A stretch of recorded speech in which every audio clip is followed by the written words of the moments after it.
Près de Boulogne, la petite station du Portel que visite le général Vanier, ambassadeur du Canada, n'est plus aujourd'hui qu'un amas de ruines, un port sans âme.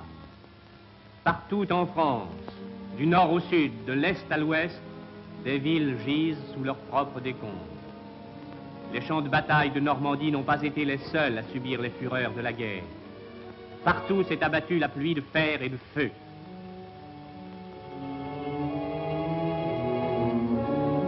Brest est en ruine.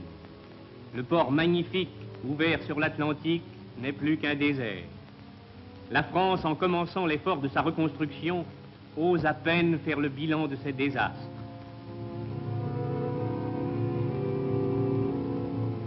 La rue de Siam, orgueil de la marine, est bordée de squelettes. Et voici ce qui reste de Brest. Toulon, à l'autre bout de la France, la ville du soleil, des marins bleus, de la joie de vivre, est devenue un cimetière.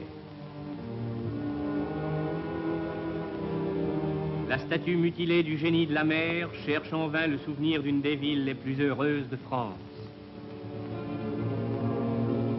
Toulon, détruite, baigne dans sa rade comme une morte dans son sang. Gérardmer, au pied des Vosges. La ville a été l'enjeu d'une lutte farouche et nos soldats l'ont arrachée enfin aux Allemands. Mais l'ennemi a détruit ce que la bataille avait épargné. Et l'hiver ajoute de nouvelles souffrances à celles de la guerre, des bombardements et des destructions volontaires.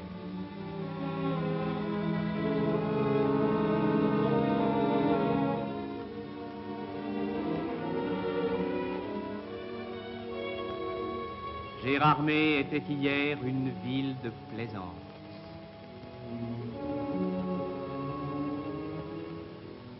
Saint-Dié.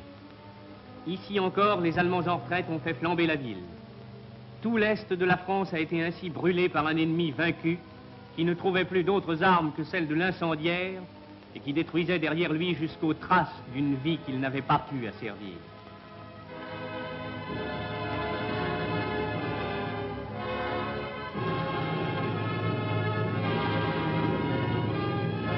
L'église elle-même a été massacrée.